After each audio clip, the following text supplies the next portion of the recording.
Canviem de tema. Volen estudiar les propietats saludables dels productes agraris valencians per a fomentar-ne el consum. Per exemple, si una varietat de taronja té més vitamines que una altra o si l'orxata de xufa ajuda a reduir el colesterol. Uns estudis fruit de la col·laboració entre l'Incliva i l'Associació Valenciana d'Agricultors.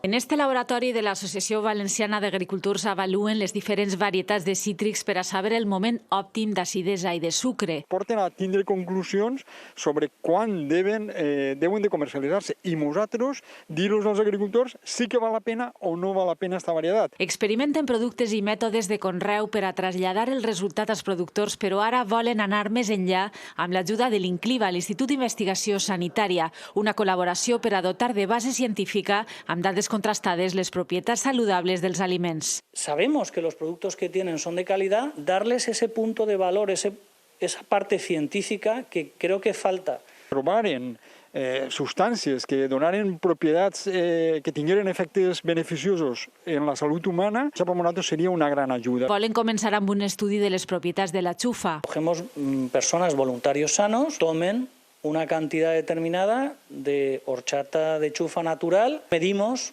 cada 2 horas después de que hayan hecho esta ingesta cómo en su organismo cambia el colesterol y los triglicéridos. La intenció és estendre els estudis a diferents varietats de fruites com ara la taronja o el caqui.